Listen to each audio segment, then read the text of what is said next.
Beberapa orang mungkin tidak menyadarinya ataupun mempercayainya, tetapi kitab suci dengan jelas mengajarkan bahwa sedikit orang yang diselamatkan. 1 Petrus 4 ayat 18 berkata, tanda kutip, orang benar hampir-hampir tidak diselamatkan. Di dalam Matius 7 ayat 13 dan 14, Yesus berkata bahwa jalan menuju neraka lebar dan jalan menuju surga sempit dan tanda kutip sedikit orang yang mendapatinya. Lukas 13 ayat 23-24, tanda kutip, dan ada seorang yang berkata kepadanya, Tuhan, sedikit sajakah orang yang diselamatkan?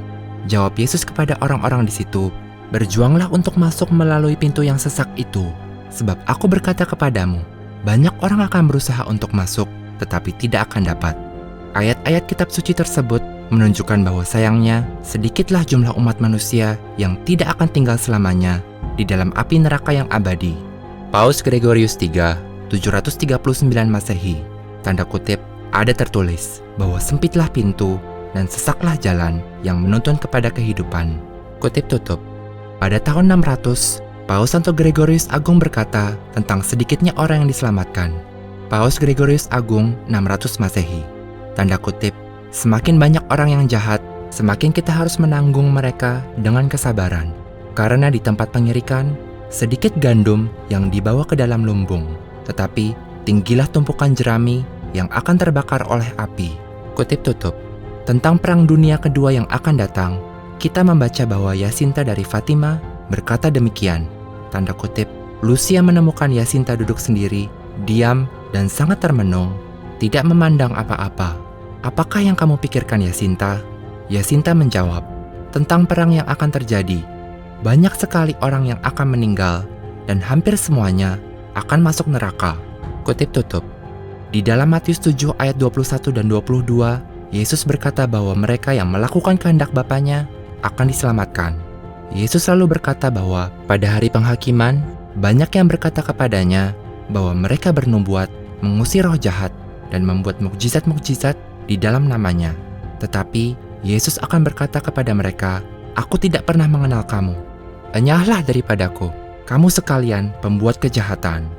Di dalam Lukas 10 ayat 19-20, Yesus berkata kepada para rasulnya, tanda kutip, sesungguhnya aku telah memberikan kuasa kepada kamu untuk menginjak ular dan kalajengking, dan kuasa untuk menahan kekuatan musuh, sehingga tidak akan ada yang membahayakan kamu.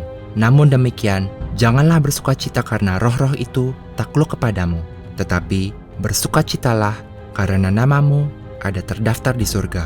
Kutip tutup. Yesus berkata kepada para rasul agar mereka tidak bersukacita karena memiliki kekuatan-kekuatan khusus, tetapi agar mereka bersukacita karena mereka akan tinggal selamanya di surga dan tidak masuk neraka.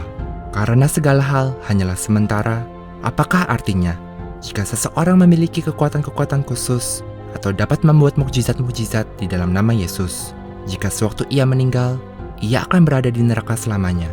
Hal itu sama sekali tidak ada gunanya, karena waktu itu akan berlalu dan berakhir. Dan kondisi kini orang itu selamanya akan merupakan kesakitan, penderitaan, dan keputusasaan.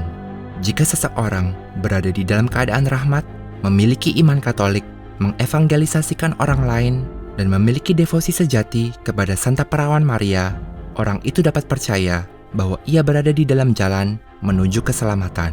Tetapi di luar wahyu yang khusus dari Tuhan, seperti yang dikatakan Konsili Trente, kita tidak tahu dengan kepastian yang mutlak apabila kita akan masuk surga.